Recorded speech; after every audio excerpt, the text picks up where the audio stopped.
Devin Brown-Boussetta was a 25-year-old from Pittsburgh, Pennsylvania. She had a daughter and was into fashion. On September 6, 2006, Devin made a call to her aunt from a local T-Mobile store. Devin was paying her bill. She didn't say where she was headed after that. Devin's car was found in an impound lot months later. She was never seen again. I'm Ed Dentzel, and this is Unfound.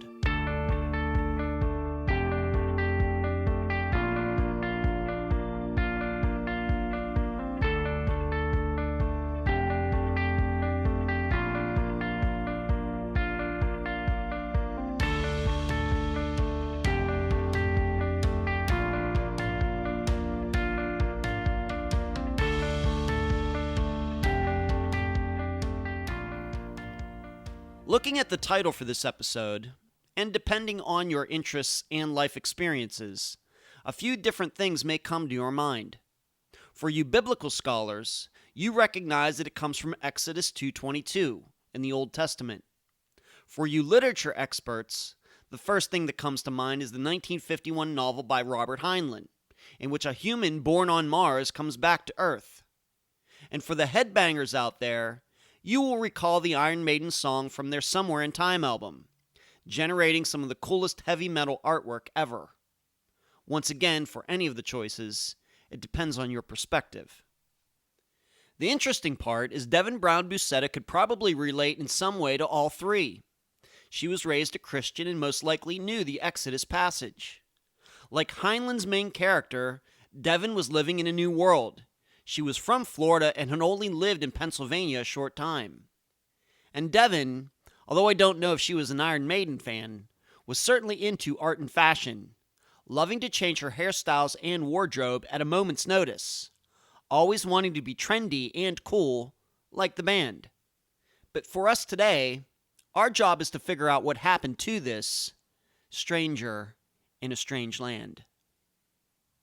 And now, a summary of the case. This is brought to you by my friend Megan Goodsite, charlieproject.org. Devin Brown-Boussetta had been born in New York and raised by other family members when her mother died at an early age. They moved to Florida in her teenage years, a place where she would remain until 2005. But before that, Devin met a man and had a daughter, although the relationship eventually fell apart. Then in late 2004, she met another man, Hamid Boussetta, who quickly wanted to make their relationship permanent. He moved Devin to Pittsburgh, Pennsylvania, and they got married. Yet that union also quickly disintegrated, with Hamid filing for divorce 2 months later. Between that time of late 2005 and Devin's disappearance, she had many misfortunes. Her daughter was taken away back to Florida by the girl's father. Devin lost her job after being accused of stealing money. And on the day of her disappearance, she complained of feeling sick. So on that day, September 6th, 2006, Devin was at the T-Mobile store paying her bill. While at the store, she spoke to her aunt on the phone about not feeling well. Devin also mentioned the thought of moving back to Florida. At no time did Devin tell her aunt what she planned to do the rest of the day. This was the last talk Devin had with anyone in her family. There's no record of Devin being seen or talking to anyone after this call. She was never seen again.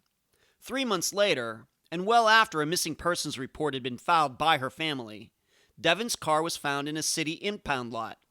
There was nothing in the car that gave any clues as to Devin's whereabouts. Devin's case was not one of the better known ones out there, not even in western Pennsylvania. However, that changed in late 2018 when the Tribune-Review in Pittsburgh covered her disappearance in association with Unfound. Since then, Pittsburgh police have been much more receptive to Devin's family. Yet, questions remain. Number 1. Hamid Boussetta himself went missing in 2005 after divorce proceedings started. He was found in Florida a few weeks later. What was he doing during this time under the radar? Number 2. Devin's car was towed from a gas station near where she used to live with Hamid. Why was the car there?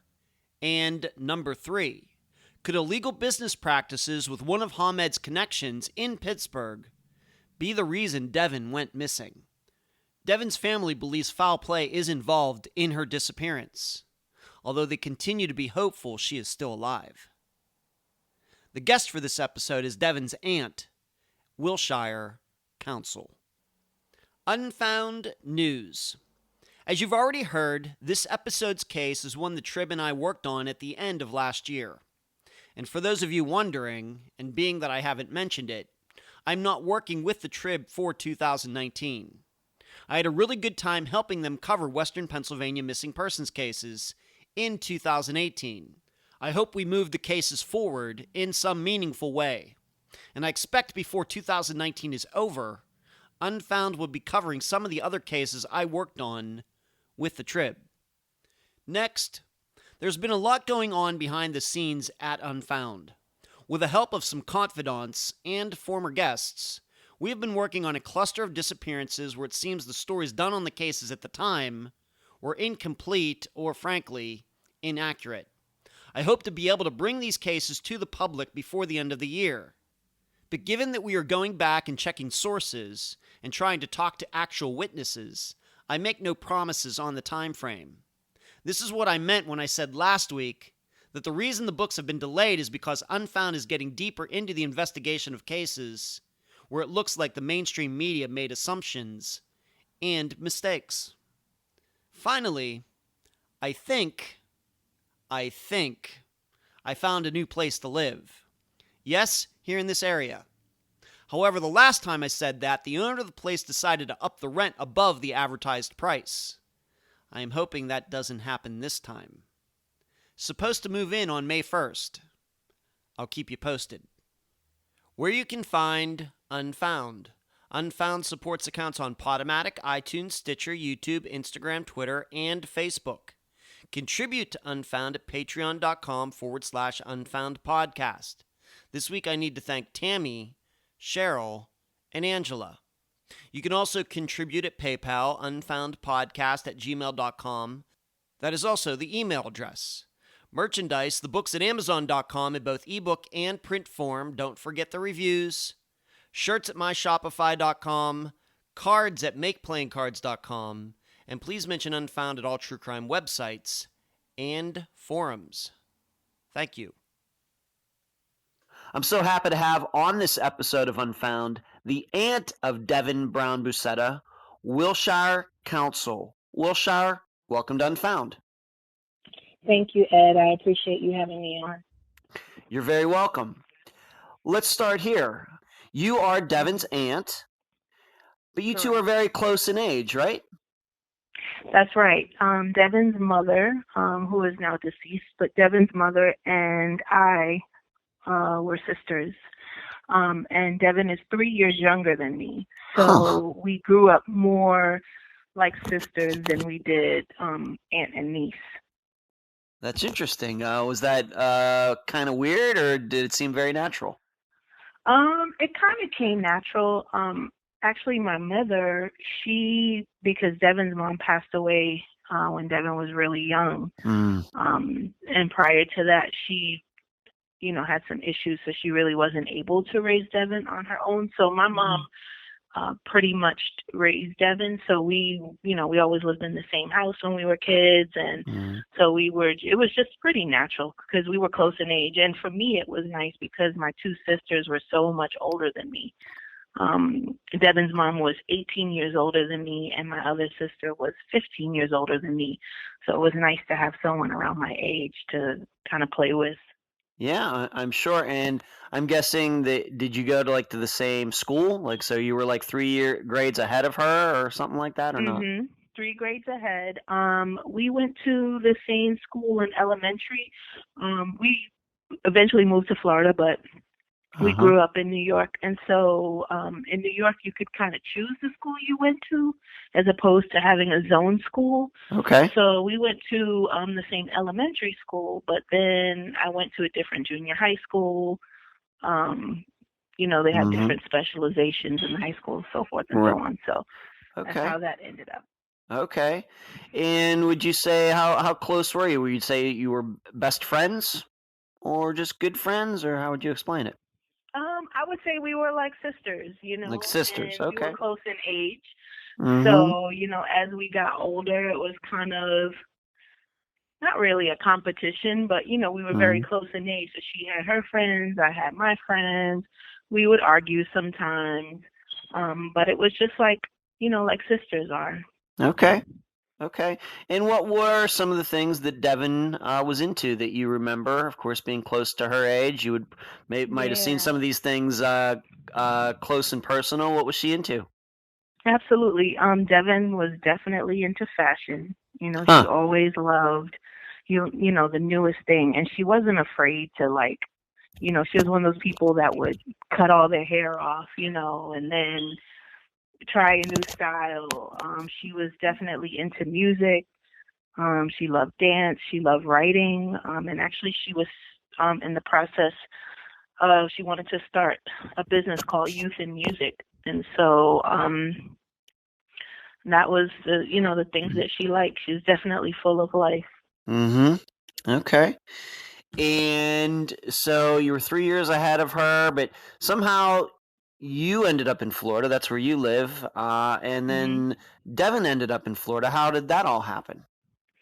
Well, like I said, my mom raised both of us together, Mm-hmm. so it was just kind of like a rough time in New York, and my mom just wanted just a better upbringing for us Mm-hmm. and not have to worry so much.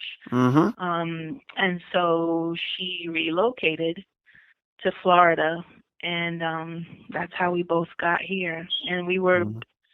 probably early teens Okay. So you had to do when some we moved to adjusting, Florida. new friends, new school, all that. Definitely, definitely. Okay.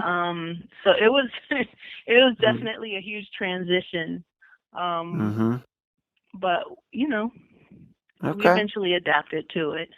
Good. And you would say that Devin adapted to it pretty well. And we have to remember she was only 25 when Yes. when of course she disappeared, but you would say that she adapted to it pretty well? Oh yeah, definitely. Okay. All right. Did she graduate high school? Did she have any higher education? What did she do there? She had a high school diploma. I believe she took some classes at the community college, but she did not finish. Okay. And what was she doing for work in her late teens, maybe after high school into her early 20s? What was she doing? She had a variety of clerical jobs. She was really, good with people and good presentation with herself. So she always, was able to have a decent job, and usually she had a job better than people her age. Mm-hmm. And with her educational background, she always seemed to land something that was that paid a little bit better than most people were making, and everybody would be like, well, gosh, how does she have that job, but Yeah. she presented well, and she was well spoken, and so she was always able to do better for herself. Okay. And at this point, after high school, of course, you're like you said, a few years older. Were you all living at home? I mean, were you seeing her like on a daily basis, maybe a weekly basis in those early After 20s? high school, yes. Early 20s, we kind of drifted, we moved apart. Um, let's Mm-hmm. see. So when she was 18, I was about 21. So by then I had two children. Hmm. Okay. And she had her daughter when she was about 20. So we kind of just, you start to have a family, and, you don't see each other as often, but it's not many of us. It's my mom, my other sister, and it was Devin. So it was just us, really, especially Mm-hmm. here in Florida. And so we were kind of close knit. Right. But you like you said, you had two children. She has a Mhm. child. Hard to get Uh together, huh. right? Maybe a little Right. harder. Right. A lot of time Uh taken up huh. with kids and stuff, of course. Now, Definitely. you said she did have a relationship. She had a child. Um, let's just talk a little bit about that. I'm not saying that this has anything to do with her disappearance, but I think that we do have to mention it because it does come up at least a little bit later. Maybe you Mhm. could tell the listeners a little bit about that relationship. The father of her child, just what went on there. They were high school sweethearts. And the relationship continued on after high school. He played football. They went to the same high school. Her and I didn't. He played football, and she was just always, that name always came out of her mouth. She was really in love with him. It continued past high school, and then they had a daughter together. They lived together briefly, and then he ended up going into the military. So that kind of separated them a little bit. In the meantime, she was a single parent, and I feel like they probably kept in contact more than what we knew of. I know there was a little bit of pushback about Devin, with his family. I don't know if she had, I don't think she had the best relationship with them. Okay. But, they continued to stay in contact. Even, I believe, when she was in Pittsburgh, she still stayed in contact with them. Well, they had the little girl, so. Okay. But at some point, I guess, somewhere in there, their relationship fell apart. Because obviously she ended up marrying another man, but at some point in there, they just weren't a couple anymore. He went to the military, and they kind of split up. Right. Okay. You have any idea what year that might have been? Might have that been 2003, 2004? Just. Okay, so I believe he went into the military not long after her daughter was born. So that could have been like 2001. Okay. That he went into the military. And I think, the distance and just a little bit of the family pushback and, life happens. Sure. So, so that's, that's what happened. Okay. So she's essentially a single mother. But she has a job. Like you said, she seemed to be doing okay there. And of course, she had family support. You were at least in the area. She had your mother in the area. So she had that family support. And you maybe got together once in a while. So maybe not perfect situation, but you're all in this together. And, and there's support there for each other. Okay. Correct. Okay, if you can say, any issues that you ever saw Devin display, any drug issues, alcohol issues, mental depression, anything like that you ever knew? No, not that I knew of. Okay. Devin was a pretty straight shooter, living life pretty clean. Yeah, I mean, we would go out occasionally, things like that, but, we were young. But other than that, just going to work and doing the kid thing. Okay. All right. So no vices, nothing that, once again, just in herself. Anything that ever worried you about Devin being Devin? No. Okay. All right. Let's talk about the guy that she eventually married. And his name is Hamid Boussetta. That's where she gets the last name, and that's Boussetta. How did they meet? It's Hamid. Hamed is the first name. Hamid. Okay. Okay. So he owned a convenience store not far from where she was living at the time. And she would frequent the store. She didn't really tell me much about the relationship itself, but from what I gather from my sister, she met him at the gas station that was not far from her house. He was really nice to her, and he approached her and saying that he could help her out. I guess he could tell that she was struggling financially a little bit. And he was also, she said he was teaching her about his religion, which was Islam or Muslim. Yes. Even though she was raised in the Christian faith, she was learning about it. And I guess one thing led to another. He gave her the impression that he could give her a better life. Financially, she wouldn't have to struggle. And at some point, she promised to marry him, and then they're married. Wow. Okay, so would you say so you never personally met Hamid?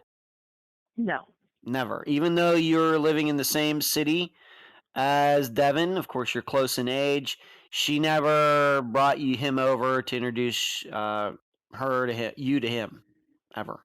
no, Wow. she never did. Okay. Did anybody in your family during this time she was seeing this guy get to meet him? No. Never. Um, did that seem? I mean, how did I guess she talked about him? Did you find that to be a little strange at the time? Um, Definitely strange. Mm-hmm. It was just a really odd situation. I'm not saying that, she hadn't dated people in the past that we didn't know, a date or two. Mm-hmm. But somebody that she was going to marry, Right. we would expect to meet that person, Mm-hmm. and we never did. I have to ask, did you or your mother ever ask Devin, why don't you ever bring him over? Why don't we get to meet him? Anything like that? Um, for me, I can speak for myself. I kind of like heard after all the plans were solidified, like Mm-hmm. I don't remember right now if I found out right before she was married or right Mm-hmm. after. I believe it was right before. Mm-hmm. But it just was, Okay. it was and it wasn't. She didn't really give much information about him, to be honest with you. Okay. Do you look back at it now and do you think it might have been maybe because he wasn't? I don't know how, it's none of my business how important religion and things like that are in your family. Could it be because he was from a different religion or something like that? Or do you think, on the other hand, was he controlling her? How do you look back at it now? I look back and I think that it was just a reflection of the relationship itself, Mm-hmm. in that it wasn't. I don't want to say it wasn't a relationship, but it was Mm. more of an arrangement. Okay. I just feel like maybe she didn't. I don't want to say she was ashamed. I don't think that would be the Mm-hmm. proper word. Okay. But I feel like maybe it was, she kind of wanted to leave her family out of it. Okay. That's as far as we'll take that. So, like you said, she did end up getting married to Hamed. And how long would you say that the two had been a couple, or from the first time that she met him till they got married? Was it quick? Was it months? How long do you think it was? I would say it was probably months. I feel like I don't want to say that I don't really feel like there was much of a courtship. Mm-hmm. I feel like that, she frequented his gas station. They spoke a little bit, and then it was like, hey, let's get married. I can give you a better life. And she was like, well, Okay. what do I have to lose? And Okay. it just happened. I don't feel like it was a relationship in the traditional sense.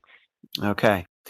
And none of your family was even invited to the wedding. Is that true? Correct. Wow. They didn't get And married in Florida. they didn't. No, they got married in Pennsylvania. In Pennsylvania. Okay. So that's where it was. And what was their wedding date? Maybe if you don't remember the exact day, but like the month and year. They got married July 29th of 2005. Okay. All right. And then, of course, the next year is when she disappeared. So you weren't invited to the wedding. She goes up there to get married. You're all left out of it. Did you even see any wedding pictures? To be honest with you, the only wedding picture I've ever seen is the one that is on her missing person flyer. Wow. Okay. And that picture, I'm not exactly sure where it came from. But when I asked about that picture, they said that was her wedding photo. Okay. I'm going to guess that you and your mother were doing a lot of talking at this time about all of this. I'm going to guess that you two might have been a little worried about her. Yeah,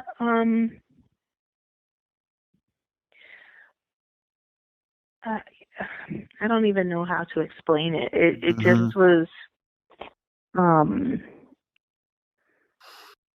definitely out of the ordinary. We didn't necessarily think at that time that there was something to be so worried about. We thought it was odd. Yeah. You know, definitely out of the ordinary. But I didn't, she has a daughter, so that was the other thing, was like, are you gonna, be with someone that you barely even know and you have a kid, but Right. at the same time, Devin was a really smart girl, so we kind of trusted her. She definitely, she wasn't a street, we're not street people, we're not from the street, so to speak, but she definitely was street smart. She was very savvy. She's not the type of person that people could get over on, so to speak. So we kind of trusted her instincts. We trusted her to not be in, some off the wall situation. Okay. And did she ever give any explanation as to why you weren't invited to the wedding, even after it happened? Just She didn't give me any explanation. No. And it was almost like in flashes, like we saw her, then she went to Pennsylvania, then she came back. When she came back, she was married. So, and it was like at that point in her, in her life, I barely saw her at that point. Okay. I think the listeners now get an idea. They're just a little different situation than I think most people are used to when a family member gets married. Just something probably maybe you could have never expected would happen maybe in 2004, but it did. It just did. Okay. Now the reason that this all happened in Pittsburgh is because Hamid allegedly had some sort of connection there, although I'm not clear if he ever did actually live in Pittsburgh at any time. Maybe he did, but of course Devyn met him when he was in Florida and she was in Florida.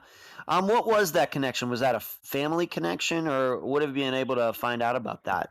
From what I found out, he had a friend that was there, and I do remember her mentioning that, he had a friend that was going to hook them up with a place.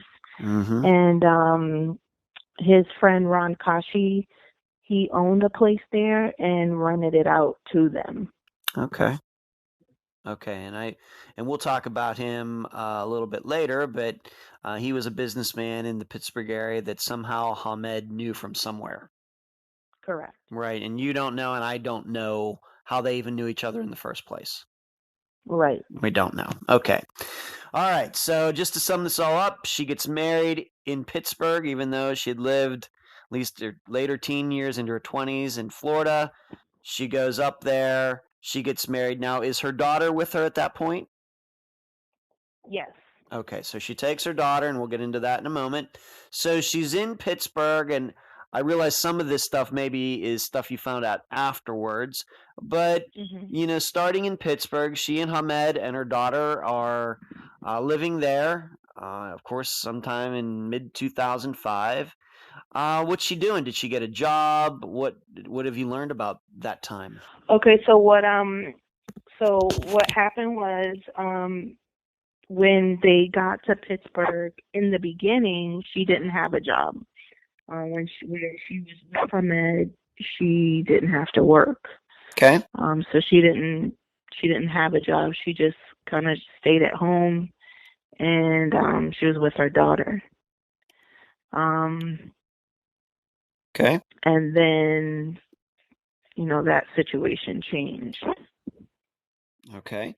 Do you believe that Hamid was he working owning a gas station or convenience store up there, or was he working with his friend who owned the jewelry store? Do you know what he was doing for work? I don't know. Don't know. Whatever it was enough to so that she wouldn't have to. Okay.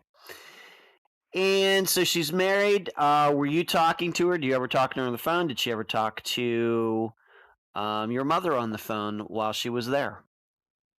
She spoke to my mom and my sister more often than she did Mm. me. You know, once again, I was working full time. I had the Mm. kids. Sure. And my sister and my mom were more like mother figures to her. So I think she went to them, you know, like you would go to your mom. So she spoke to them a little bit more than she did with me. Okay. And did they get an idea of how the marriage was going? Yeah, it was not going well. Okay.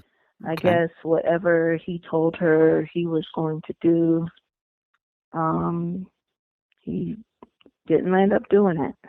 Okay. So she's up there. She's kind of by herself. She doesn't know anybody there. I mean, she has her daughter there, but even then, that became an issue. Having her daughter there. Correct. What happened? Well, with the daughter or with the situation with him leaving? With the daughter and Devin taking her daughter to Pennsylvania, and then the child's father's family didn't like that too much. Yes. Okay, Yes. maybe let's talk about So, that a little bit. yeah, so she had at the time her and the daughter's father were going through a custody issue. And so she was not supposed to take her daughter out of the state of Florida. But, you know, at that time she did take her daughter with her. And so the daughter's father landed up coming to get the little girl. Wow.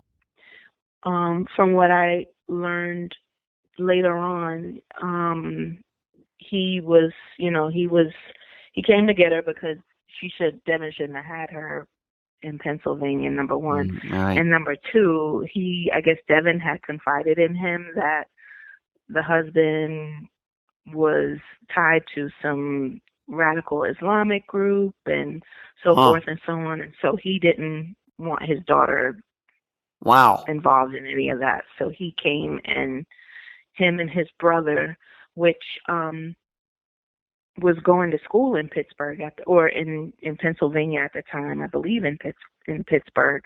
Okay. I learned this too. So at the time his brother was going to school, and my sister was telling me I guess she would see him, you know, every so often. But he wouldn't acknowledge her. So I don't know if that was just because of, you know, the family that really being all that, you know, they didn't really like her too much, or what the situation was, but she would see him from time to time, and he wouldn't acknowledge that he even saw her or look at her or make eye contact or anything. But he landed up, him and his brother, coming to my niece's house and with the police and picking her daughter up. Wow. And taking her back to Florida. Do you know what month was that, in 2005, or do you think that was creeping into 2006? That was in 2000. Yeah, that was in April of 2006. To April of 2006. Okay. All right. So the police were there. I'm sure that was not easy for Devin, but I can kind of see the father's side of this. You know, just taking a kid to a totally different state, and we know custody issues, and we do know that, you know, custody issues can get really, really ugly. So, okay, so they went, took the daughter back to Florida. So now Devin's there by herself.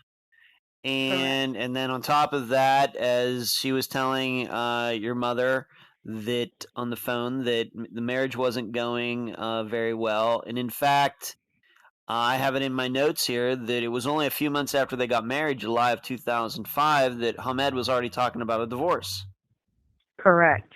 So, not too long after they got to Pittsburgh, I would say 2 months max, Wow. Hamid just abandoned her, and he just left. And so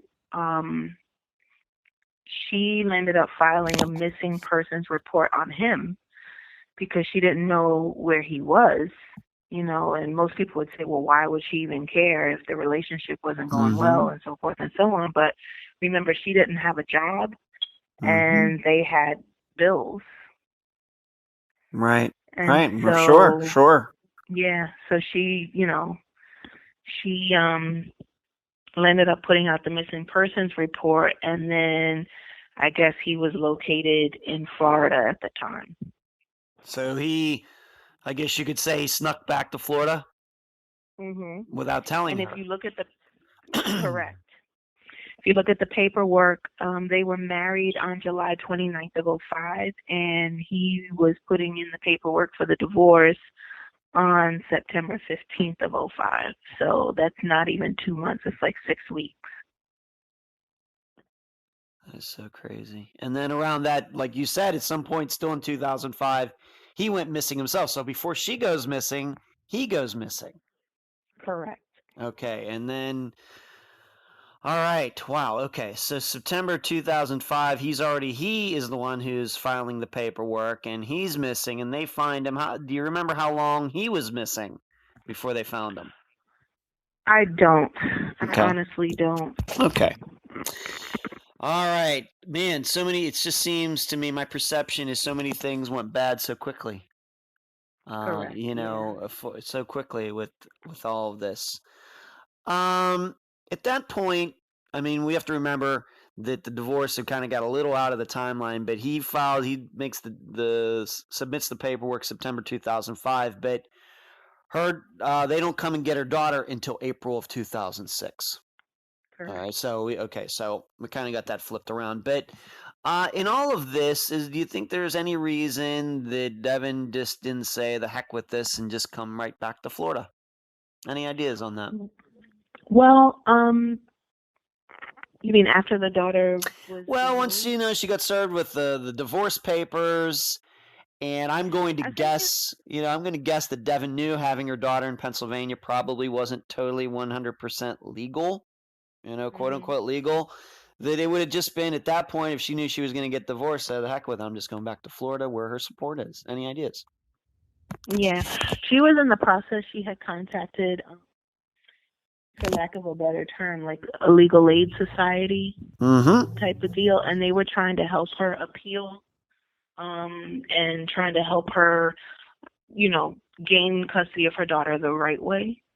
So I think that she was hoping that would work out, and I think she was trying to make things work. There was especially with the custody thing and the whole family thing that was going on the dad's side. I think that, she just wanted to try to maintain herself and be away from the drama. Yeah. But I guess that didn't turn out so well. Right. And I'm also I'm thinking also that being that she filed this missing persons report, and of all places, he's found back in Florida. She is from where you're there, your mother's there, she couldn't have been too pleased about that. No. I mean, on top of the fact that he snuck away, that he ends up back in Florida for whatever reason. Right. Okay. She was upset, Yeah. and when she found out, that he had filed for divorce, I think she was upset that he didn't hold up his end of the bargain. You Right. tell me you're going to give me this better life, you move me away from my family, and then you abandon me. So, at that point, from what I understand, she made it very clear that, she was going to, if he wanted a divorce, then he was going to have to, pay up, so to speak. Sure. She was going Absolutely. to try to get, she was going to try to get alimony. And if that didn't happen, then she was going to expose him, for whatever situation he was in. Okay. That was to expose. Okay. All right. So she has all these things going on, and she still doesn't have a job. When did she get a job? She ended up getting a job later on, I want to say maybe March or so of 2006, she eventually, Kashi made her, she had to leave. She couldn't stay in the place that they were living. Right, sure. So she landed up finding a place across town, but it was what she could afford. And from what I can see, big difference in neighborhoods. But she found a place that she could afford, and that's what she did. She moved. Her and her daughter moved, and she landed up getting a job at Acorn. Okay. All right. And so in Pittsburgh, if anybody wants to look at the map, she was living like in the Kennett Square area, correct? That's where she was living with Hamid? And then That's where she was living with Hamid. All right. And then eventually she moved what you would call the Mount Washington area of Pittsburgh, which kind of overlooks the city. And when do you think that she moved there? When did you say? Maybe you said that already.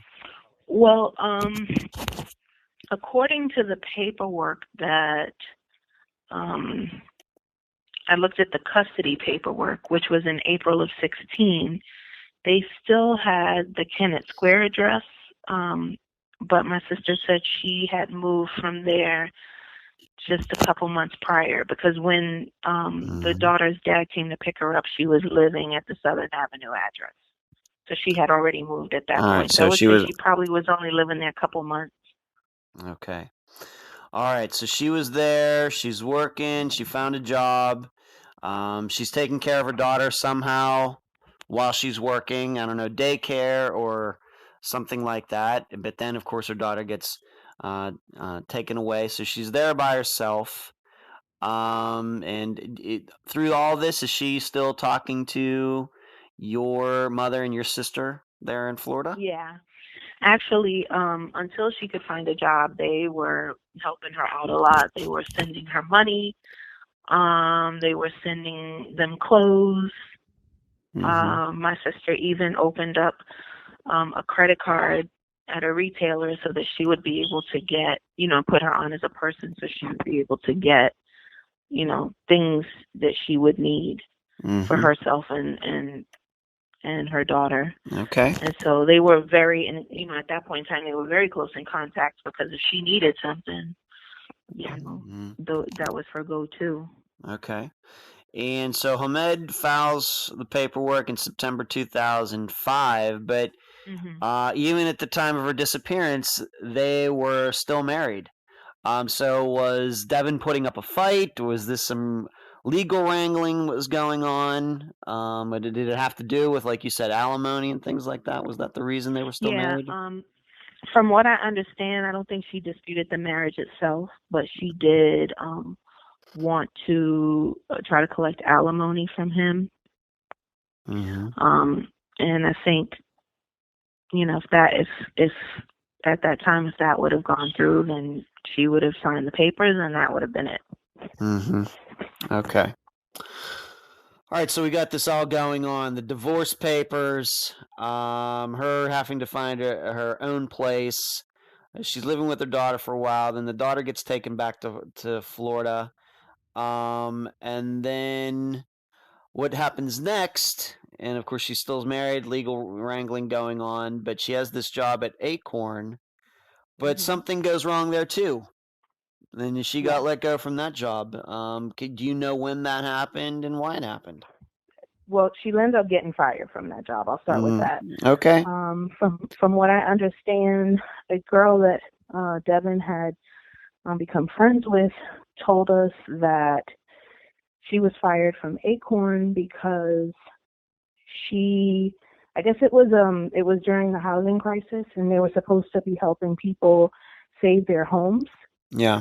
And what happened was, it was a free service, and I believe Devin told, what she's saying is Devin allegedly told the woman that there was a fee involved, and the woman paid, Devin whatever fee, and the job got wind of it, that she, collected money and she wasn't supposed to, and she got fired from that.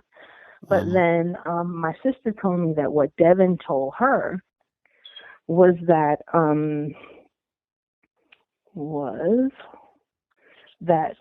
she wasn't supposed to have personal relationships with the clients, and that the woman kind of, I guess, befriended Devin and kind of took her under her wing, almost like she was her granddaughter or her, or a daughter or something like that. Okay. And Acorn, they got word about that and they let her go.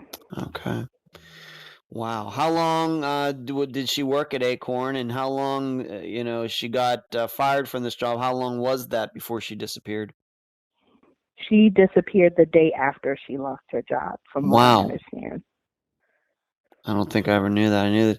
Didn't know it was the day before. Wow. Okay.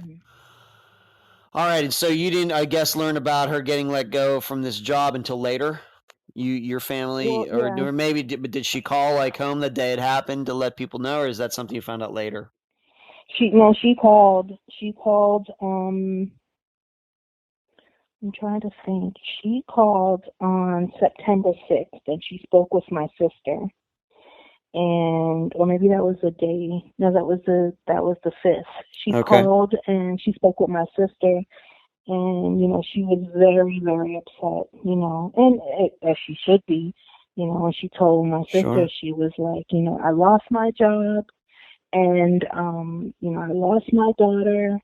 And then she also mentioned, because once her and Hamid had split, she had gone back to, being a Christian, and she had found a church that she really liked. And I guess for whatever reason, the church was dismantling. I don't know if there was people going their separate ways. And so she told my sister, I lost my job, my daughter's gone, my church is dismantling. And she said, on top of everything, I don't feel good. I'm sick. Well, that's a lot going on, so that wouldn't surprise me at all. She didn't feel very good. Could make you ill.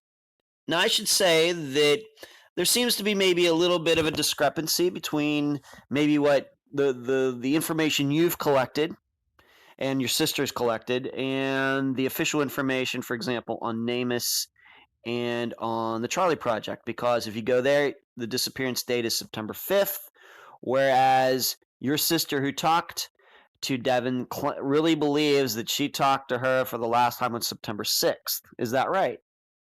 Correct. Okay. So we got a little bit of a discrepancy here, but we're going to talk about it right now in the context that September 5th was the last day that someone, we believe, actually saw her, which could be at Acorn when she lost her job.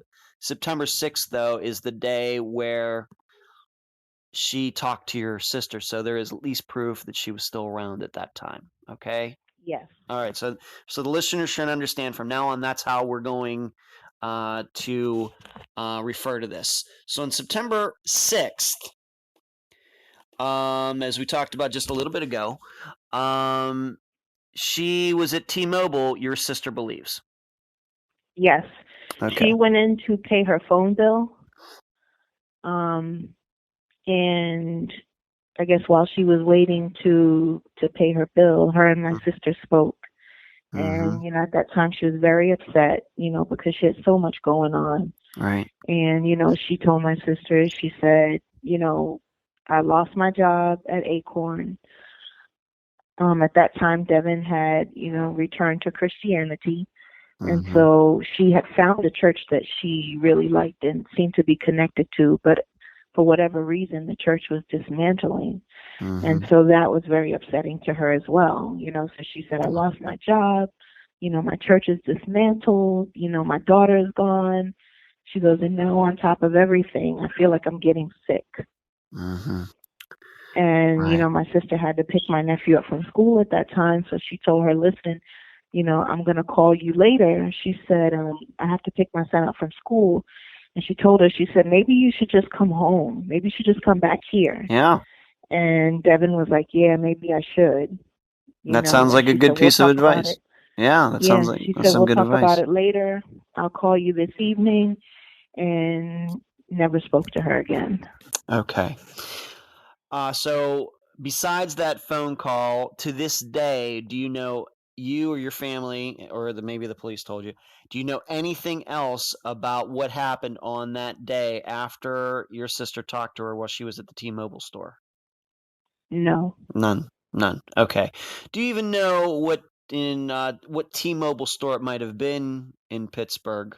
I could look that up probably after we're done with this interview. Maybe it was one near her place, or do you even know? I don't know. I know that she would probably, being, that she didn't feel well, would have gone to the closest one The to nearest her. one. That would make sense. Okay, so we don't know anything else about the rest of that day. When does your family, maybe your sister, your mother, or yourself, start to get a little worried about Devin maybe not hearing from her or anything like that? Well, my sister, she did try to call her later on that evening. She ended up going out, and so she didn't call her till late, but she did try to call her. And at that time, the phone would just ring and ring and ring, and then it was busy, and then finally nothing. But, she's an adult, and so you can't really jump to conclusions. So, we tried to get her again, and nothing. But the biggest sign was her daughter's birthday is about 10 days or so after she went missing. Mm-hmm. At the time, we didn't know she was missing. We just thought we hadn't heard from her. But we know 1,000% that she would never, ever miss her daughter's birthday. Right. Ever. Right. And she wouldn't let it go without a phone call if she couldn't be there. She would scrape up money to buy tickets. She would make sure, if she couldn't do that, she would make sure she called. She would have, if she didn't have the money to buy a gift, she would have contacted one of us and said, hey, can you buy her a gift and make it for me? And, I'll get you back when I have the money. But there's no way she would have missed her birthday. Right. And when she missed her birthday, we knew something was wrong. Yeah, big trouble. Big trouble. So what'd you do? So at that time, my sister still tried to contact her and see. She had taken some pictures, from the birthday party, and she had sent them to my niece. But what she did was she began to search on the internet to see. And remember, the internet then, even though it was a thing, it wasn't like it is now. Mm-hmm. But she searched on the internet to see if she could, by her address, if she could find people that had similar address, like a neighbor or somebody that could knock on her door.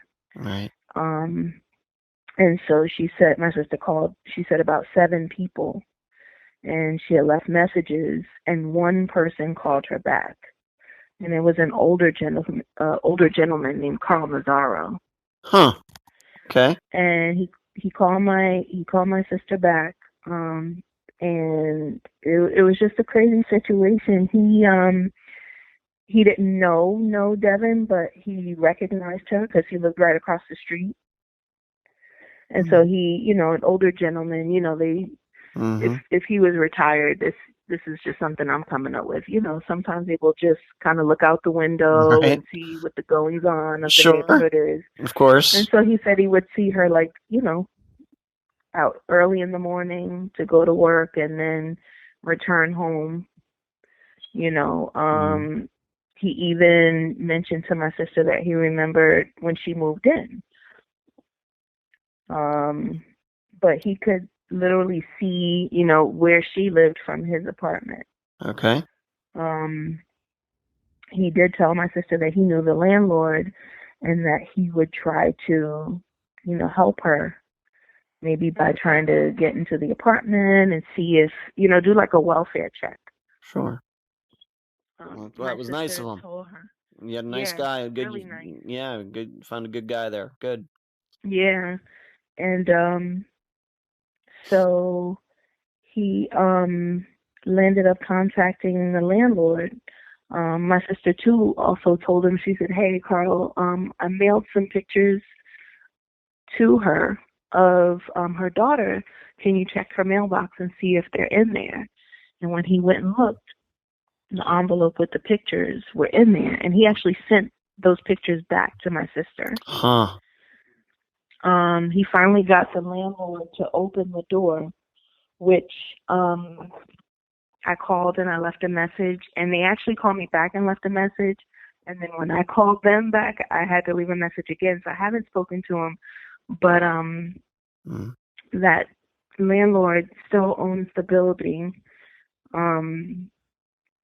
But Carl got him to go in the apartment. The landlord said that he didn't want to, take a chance and not go in there without the police. So they called the police and they went in to do a welfare check. And, they were able to tell my sister that my niece wasn't there, but there was no deceased body or anything like that. Okay. And of course, we'll talk about her car later, but her car wasn't there. No. Her car was not parked in the parking lot for the apartment. The way of course you weren't there, but was there anything in the apartment that looked unusual? How was it described? Well, of course, we wouldn't know because we lived in a different state, so we don't know exactly what she had in the apartment. But what was told to us was that the apartment, first of all, the door was locked. So it didn't look as if anyone had broken in or anything like that. Second of all, the apartment looked just, like someone had gone out, like lived in. When they went in there, they said that the TV was on. There was some partially eaten Chinese food on the counter. The ironing board was up with the iron on it. It wasn't plugged in, but it was up. She had a couple of items of clothing that she was soaking in the sink. And it just looked, no windows were busted or anything like that. It just looked like someone had left to go out. Like somebody had gone out to pay their T-Mobile bill and was going to come right back, possibly, just to throw that out there. Okay. Yep. At that point, I'm going to guess a missing persons report was filed at that time on that day? Yes. Okay, and we have to remember this was but we're now talking 10, 11, maybe 12 days after she disappeared. This would have been after her daughter's birthday. I mean, like you said, it was 10. So you've already lost almost 2 weeks of time. Okay, and but still, you're not sure that the disappearance date was actually September 6th. It could have been 8th, 9th, or anything when we don't know for sure. But so the police report is filed. Did your sister or you or your mother get to talk to them? Did they, being that you're way far away, did they take the information over the phone? How did that work? They did take the information over the phone. My sister was the one that filed the missing persons report. You have to remember that she was an adult. Right. And so it's very difficult to report an adult missing. And so I don't want to say she got the runaround, but it was kind of the runaround. Okay. They kind of gave her a hard time. Eventually they did, do the report and everything, but, we always got the impression that a better job could have been done with things. Okay. Did you have a chance? This guy's name, the neighbor was Carl Mazzaro. Is that his name? Carl Mazzaro. Okay. And did you have a chance to talk to him maybe after this happened? Did, being that he seems to be watching the neighborhood, did he see anybody maybe like Hamid come over to her place at some point? Did he see any other cars? He didn't mention it.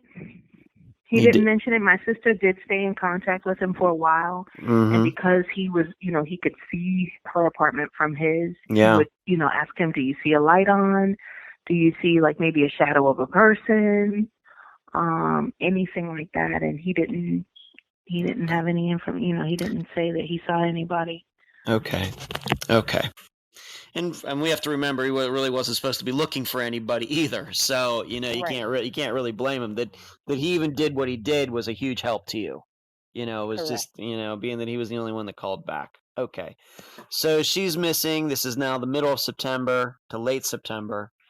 And you file out this missing persons report. The cops are like, well, what are we supposed to do? She's a grown woman.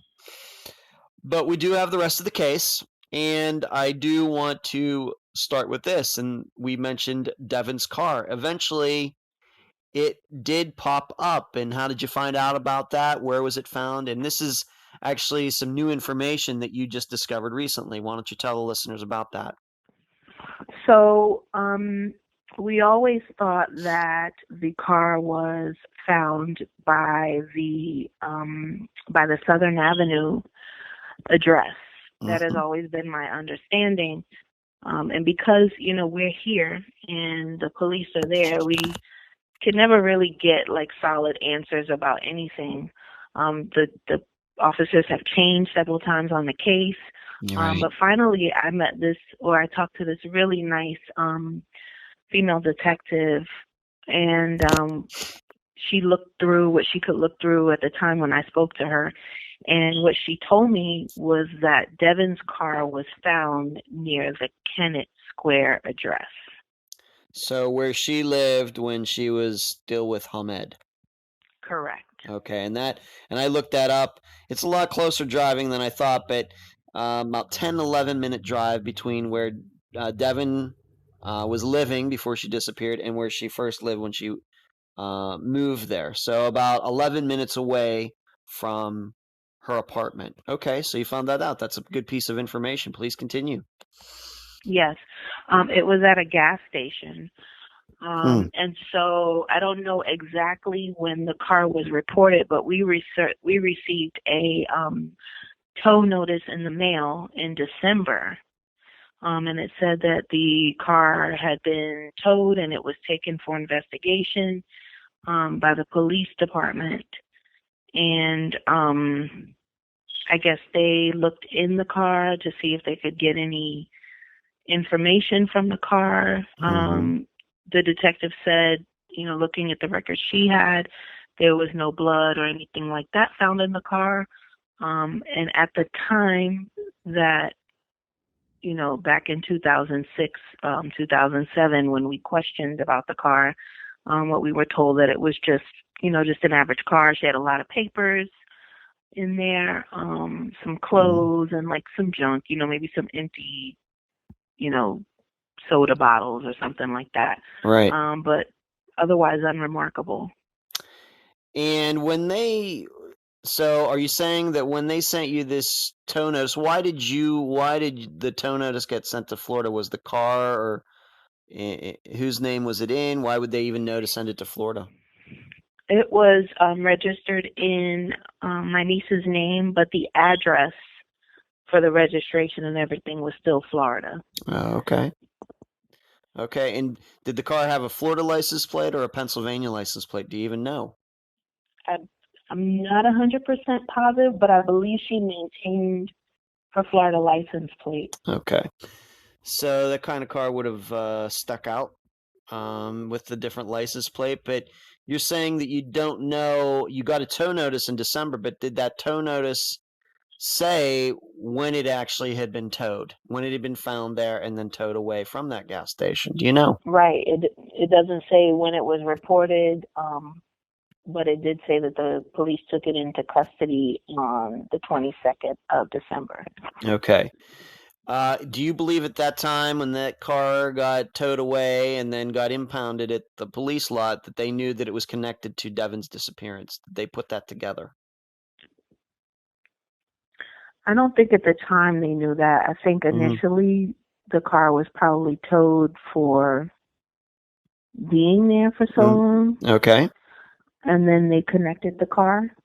I don't think they were out looking for her car, though. Okay. So could it be that you get the tow notice? Oh, it's, because not only is she missing, you're probably wondering for those couple months where the heck's her car. Her car pops up, and maybe that's when maybe your sister, your mother call, the Pittsburgh police and say, hey, you're going to find a missing persons report. That's her car.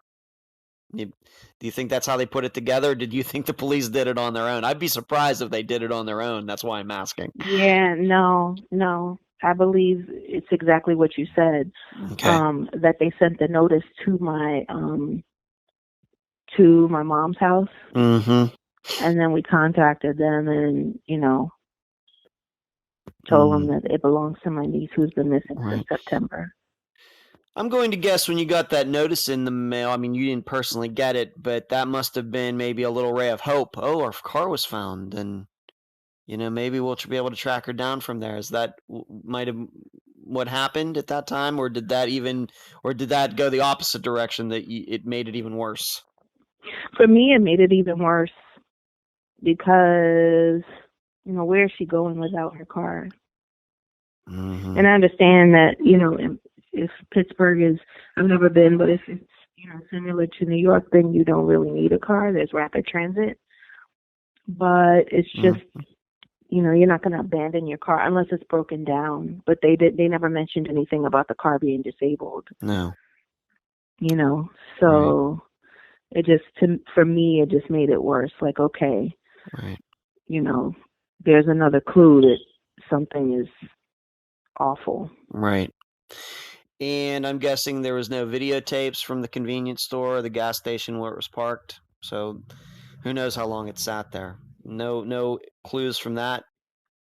No, when we asked, or when I remember asking myself, about videotape, and what I was told was that the way it works, I guess, is a lot of stores to like save, having a million tapes. Yeah. If the evening or the day was uneventful, then they just re-record over That's it true. for the day. That's totally true. Okay. Wow. But on the other hand, I'm thinking that if you got this notice in December, I don't know what the Pittsburgh police policy is as far as letting people know if their car does get towed. It's hard for me to believe that if the car was sitting in a gas station or something, that it sat there from, let's say, September to December. That's hard for me to believe. Right. Okay. So, okay. What happened to the car?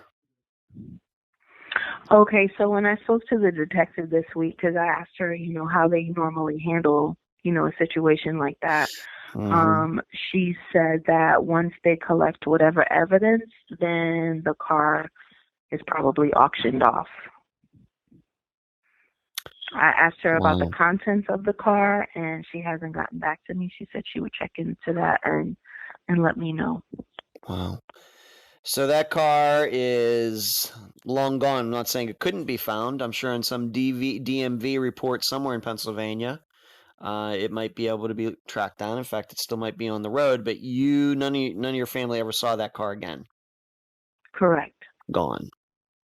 Wow. Okay. All right. So they didn't even consider, they auctioned it off because they didn't even consider it to be part of let's just say it, a murder investigation. They would have surely kept it otherwise. Correct. Okay. All right, you brought up the T-Mobile angle. She was paying her bill that day. Any helpful records ever received? You ever try to get those? What was the status of that? Yes, back then, I don't know if it was myself. I think it was probably my sister at that time. Tried to contact the police department, and they basically said they were unable to get any information from T-Mobile. Because we asked about towers, and also, to see if the phone, if they could find the phone, and there was just no information from that. We never got any information. And then keep in mind, Ed, that the case changed hands so many times. Within a short period of time, each person you spoke to, it was like the first time. That's right. Each time. Wilshire, I'll have you know, my listeners have been with me for 120 cases. We hear that a lot. That is very common. It's nothing against the police department. You can look in every state in the union. That's what goes on. Even for cases that are 13 years old. So that your experience is very common. So unfortunately, I'm not saying it's right. It's just common. Okay, so you couldn't get any records for that, but the phone was never found. It wasn't in the car. You've never seen the phone again. Nobody knows. Correct. All right. I'm wondering that I have T-Mobile, and I'll just talk about this publicly. I know we've already talked about it, but I know it's going through some listeners' minds. I believe, being a T-Mobile customer since 2003, that if you were to fill out the proper paperwork, possibly, you might actually be able to get her phone records from 2006. I would not give up hope on that. Okay, until you actually do it, I would not dismiss it. Okay. Okay.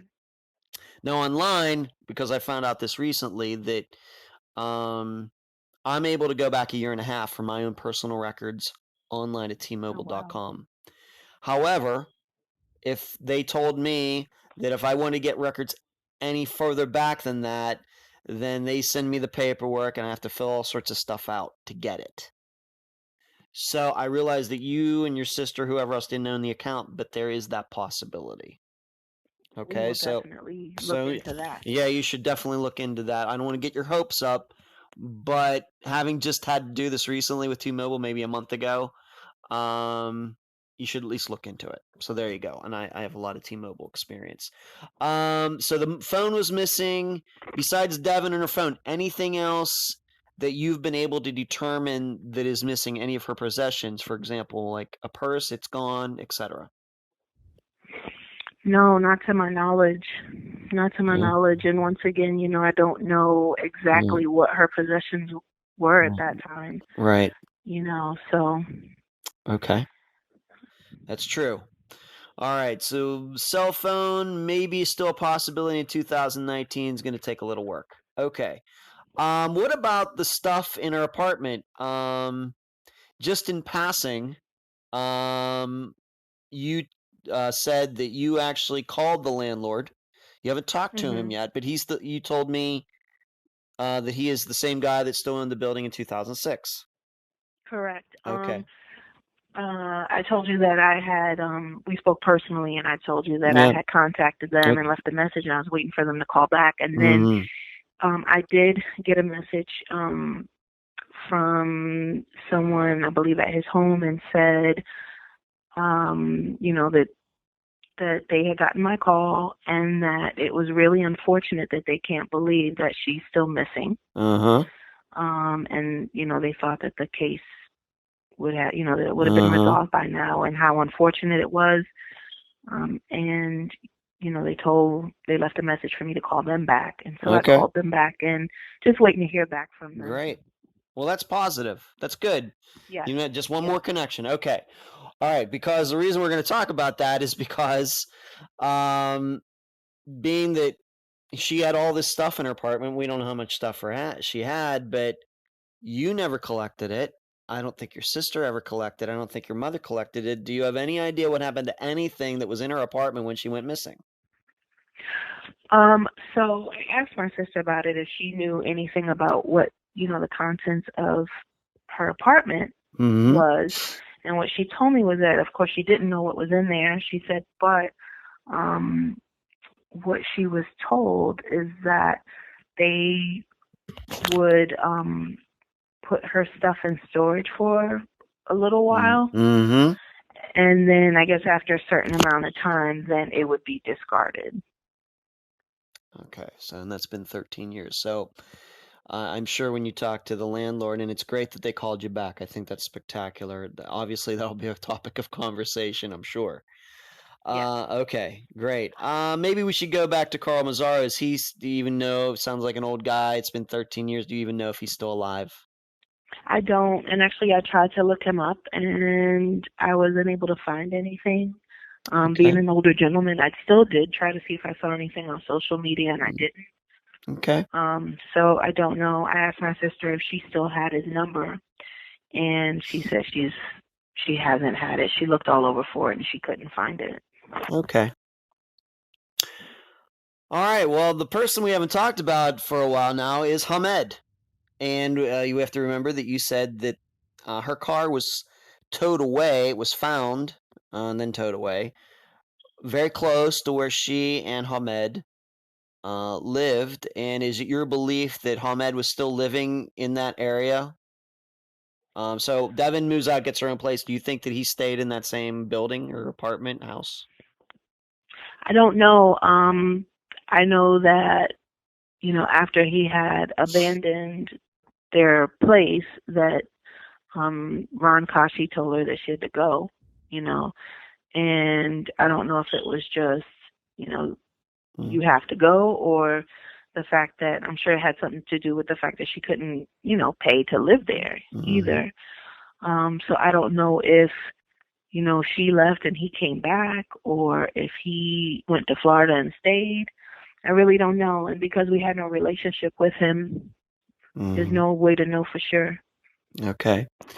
Do you know if the police have ever talked to Hamid about Devyn's disappearance? Yes. It was really difficult to get someone to question him.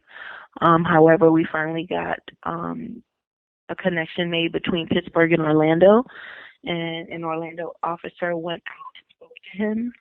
And basically, he said he didn't know anything, and he just, kind of made my niece sound like a bad person, and said that, probably something bad happened to her, or she ran away, or, but he personally didn't know anything, but he didn't have anything good to say about her. Just so to clarify this, when the police finally did track him down, he wasn't in Pennsylvania anymore. He was in Florida.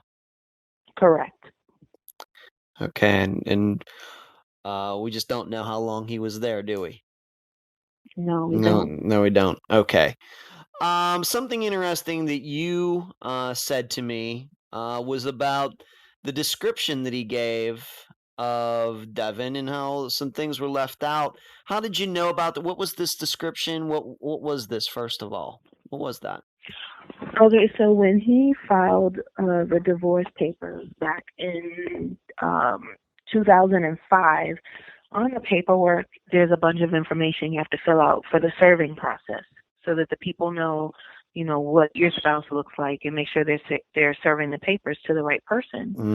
And so it asks, your spouse, their height, their weight, their hair color, any disabilities, any scars, any tattoos.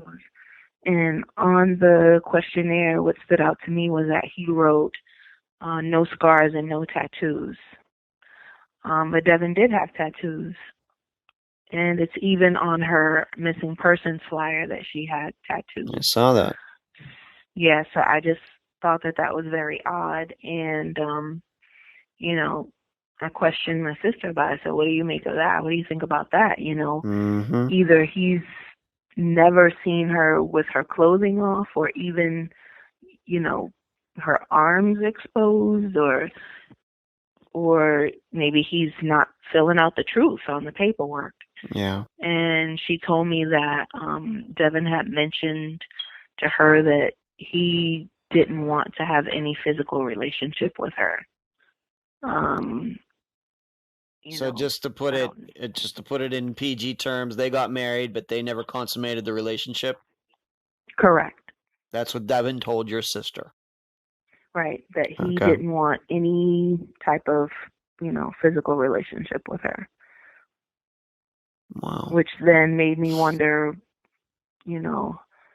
what did he want? Because, you offer someone a good life, and, I mean, not to sound horrible, but the average person is going to at least want a physical relationship. Sure. I feel like, of course. Yeah, there's more to that.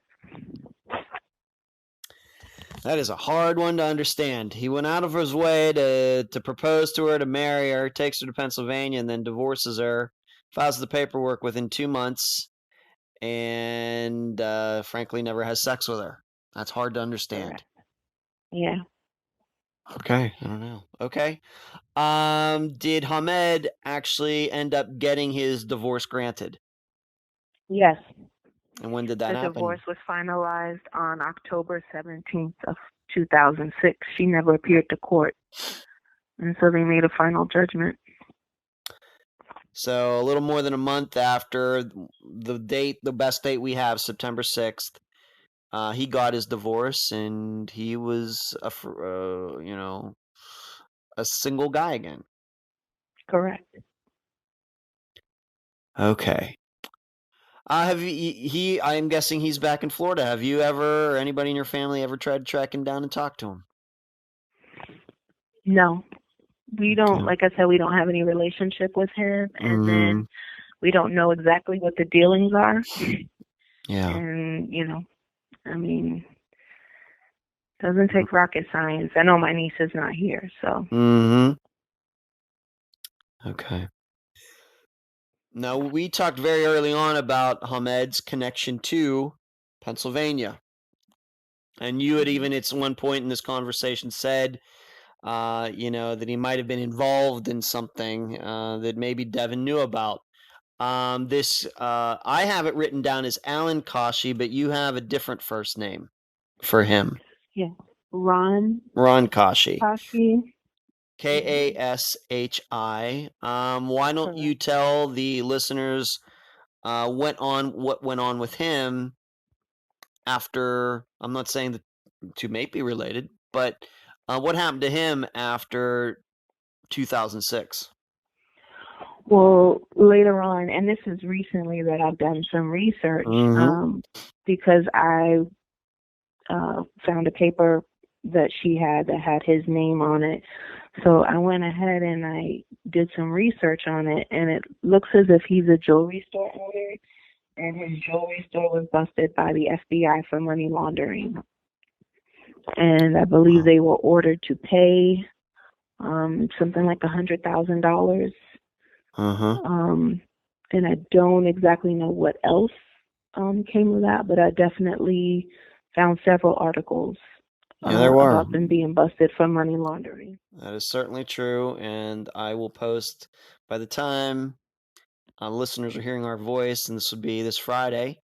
I will post at least one article to a link to an article so they can see what you mean about that. So, could it be, I guess, that maybe Devin knew about this, being that Hamid knew this guy? Do you even know if Hamid even worked in the jewelry store with Ron Kashi at all? I don't know. Don't know. Nobody knows. But while he was here in Florida, you're in Florida, I'm in Florida. Hmm. He was running a convenience store, but then up there, is it possible that he could have been managing or even owning the convenience store slash gas station where Devin's car was found? Is that a possibility? It's a possibility. Okay. All right. You mentioned that you got to talk to someone from the Pittsburgh police recently. Do you think that they are now looking at this as more of a murder case than just a missing persons case? What is your impression of what they think about it now, 13 years later? I mean, she didn't say specifically. I mean, who goes missing for 13 years? An adult. Um, Mm-hmm. so I mean, you kind of have to be realistic. We hope that, of course, it isn't that. But she did say that she was going to re-examine everything, and if she had to redo a timeline, she was going to do that. And so hopefully something materializes from this. Okay. Well, at least you're talking to them. They know who you are now, right?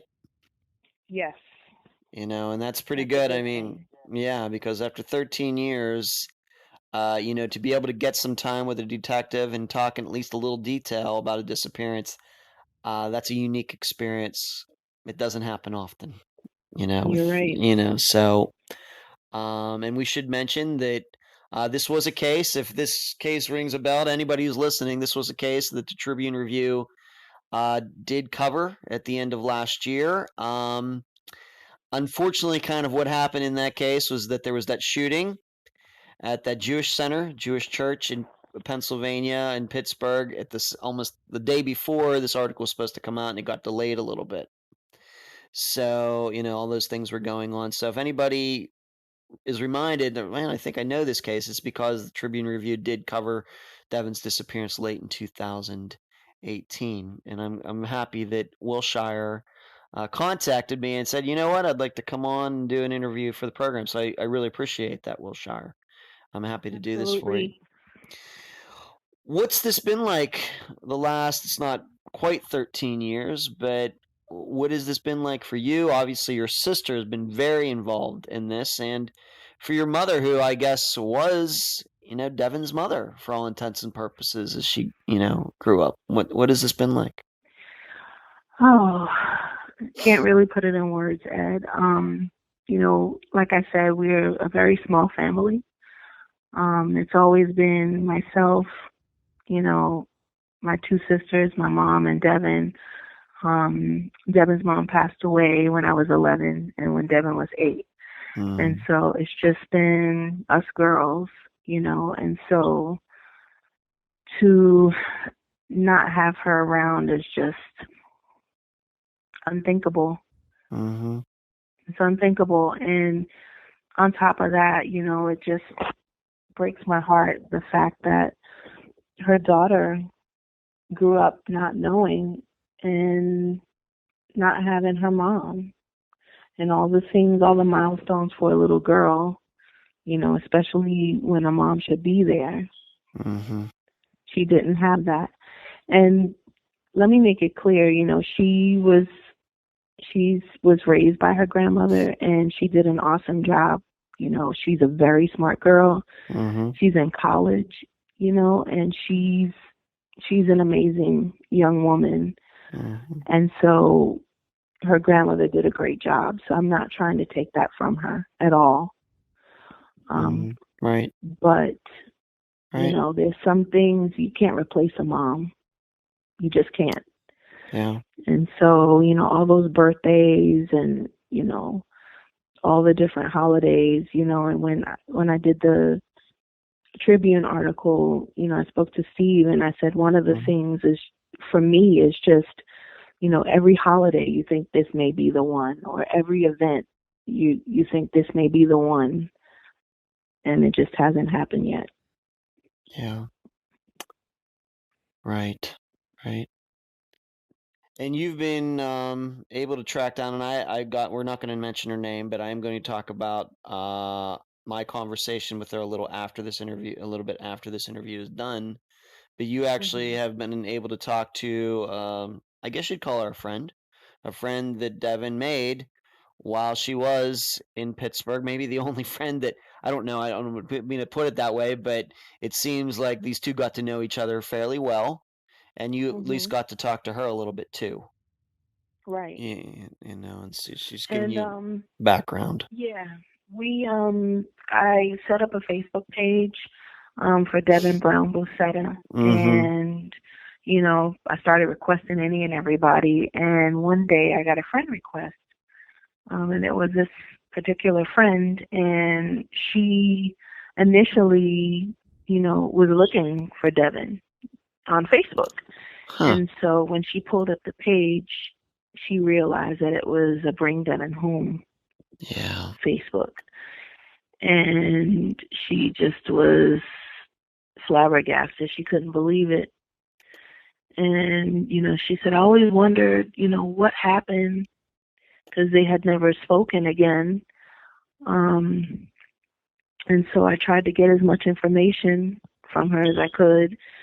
And basically I got that tidbit about, the Acorn situation, which, is neither, I don't know exactly what happened there. For, 100%, I know she was fired. I know there was something inappropriate going on, whether it was, her making a friend that she shouldn't have made, or the money situation, I don't know. But, she was someone that was there. And so I got as much information as I could from her. And every now and then we'll have a little conversation. I don't know if she lives in Pittsburgh anymore, but I always try to find out if she's, I believe she's still somewhat connected to that area. So I always try to ask her if she's heard anything, or, anytime we have a exchange. Right. I think that she left you with the impression, I think she gave me the impression that she didn't even know that Devyn was missing. She just thought that, well, one day she's here, the next day she's gone. Maybe she went back to Florida. Maybe she got another job on the other side of town. She didn't even know she was missing. Correct? That's true. Yep. Wow. Yeah, and so I'm going to talk a little bit about my conversation with her, and it's already things that listeners should know. I've already talked to Wilshire about what this woman has said. You mentioned the Facebook page, Wilshire. Why don't you give the name of it out right now? Okay, it's Devin, Devin, Brown, Brown, Boussetta, Boussetta. Okay. And if you just go on there, you can add her as a friend. I would definitely appreciate anybody in the Pittsburgh area that knows anything about the area or anything like that, the gas station, just anybody. If you have any information, please just call the local police, or you can reach out to me on Facebook and I'll make sure they get the information. But we're really trying to bring Devin home. Right. And I should explain, this is not like what you would call a page. This is actually like set up as a personal page. It's not set up like, many times on Unfound, it's like find a Jane Doe page. This is actually more like a personal page, like you or I might have on, okay, something like that. So so instead of joining or subscribing or something, you're actually becoming friends on there. Correct. Okay, Correct. that's interesting. Okay. And we should make clear, being that you just brought up the gas station, do you even know what gas station it was in the Kennett Square area? Do you know? I don't. Okay. All right. Well, maybe somebody will be able to figure that out and find that out. Maybe that still might be in that police paperwork. If you can continue to talk to them, maybe they'll let you know regarding that. I would think they'd have that in the paperwork somewhere. I hope so. And she said that she was going to contact the officer that was previously on the case. Okay. To see if he had any input on it. Okay, good. Good. Wilshire, any final words before we complete this interview? I just want to say thank you, Ed. I mean, it's been really rough. I've contacted so many different outlets and have never gotten anything back. So I appreciate you taking your time to tell our story. And that's for myself and my family. If anybody has any information, please just, you can reach out to me on Facebook or call the Pittsburgh Police Department. And just one more thing, there's a lot going on right now in the news. And if you see somebody that looks like they're in a situation, don't turn your back. Even if you don't step up to help them yourselves, pick up a phone and call the police. But that's someone's family member. Right. That's someone's mom. That's someone's sister. That's someone's niece. So please, we have to look out for each other. I would hate to think that, so true.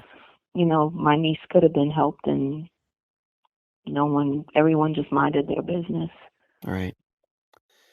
Those are great words, Wilshire. I feel the same way, and it is certainly true that at least some of the cases that Unfound has covered, that had somebody done something, spoken up, I think some of these cases wouldn't still be unsolved. It's totally, I totally hear what you're saying. I think you're right. Yeah. Yeah, you're totally right. And I'm glad to help you out. I'm glad the Tribune Review covered Devin's case, and I'm certainly happy that you contacted me about coming on Unfound. That makes me really happy. I'm happy to do it, happy to help you out, and I will continue to help you out as long as Devin is still missing. You can count on that. Thank you so much, Ed.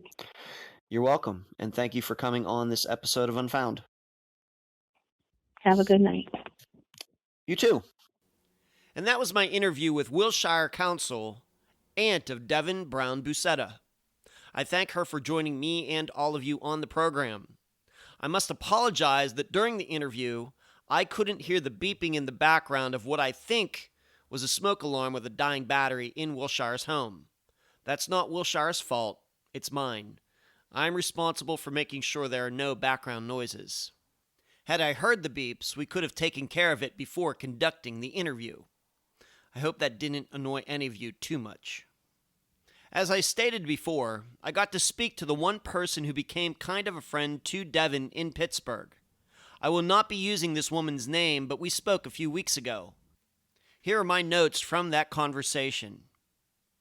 Devyn tried to get her to go on a double date the day before Devyn went missing. This friend was under the impression that Devyn met the men in the area where they both worked in Pittsburgh. The friend didn't think it was a good idea, so she didn't go along with Devyn's request. It is unknown if Devyn met these men or not. Devyn said about a month before she went missing that she was going to take off and disappear.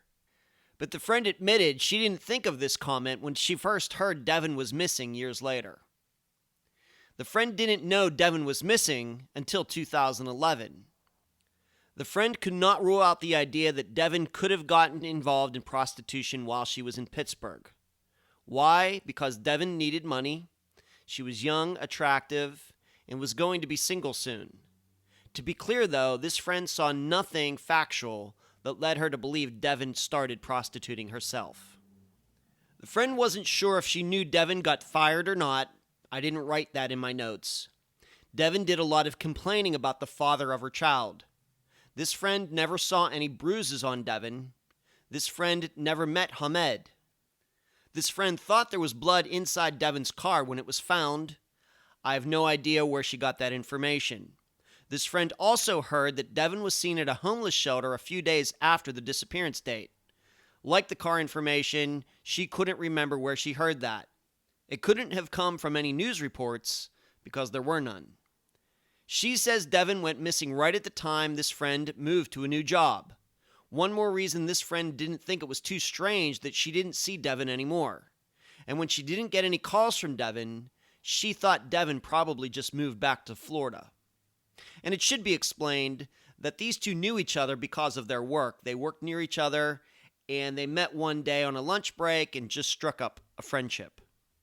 And those are the end of the notes that I took talking to Devyn's friend from 2006. For me, this is one of those cases where the more I learn about it, the more possibilities I think there are. Of course, my experience is usually the opposite. The more facts you collect, the more the case comes into focus. But not in Devyn's. Way back in about September 2018, I was thinking there was only one answer. Hamid did something to Devyn. And yes, that is still a very good choice, mainly for the reason of the alimony that would go along with the divorce. Yet now 6 months later, talking to Wilshire, talking to Devyn's friend, I see many more possibilities. Who were these guys Devyn wanted her friend to meet? What are we to make of Devyn talking about running away? What does it mean when the friend thought that Devyn was already in or considering prostitution? And then I think about this. Devyn had to know that no matter what happened with her divorce and work and whatever else, the days of her having full or joint custody of her daughter were over.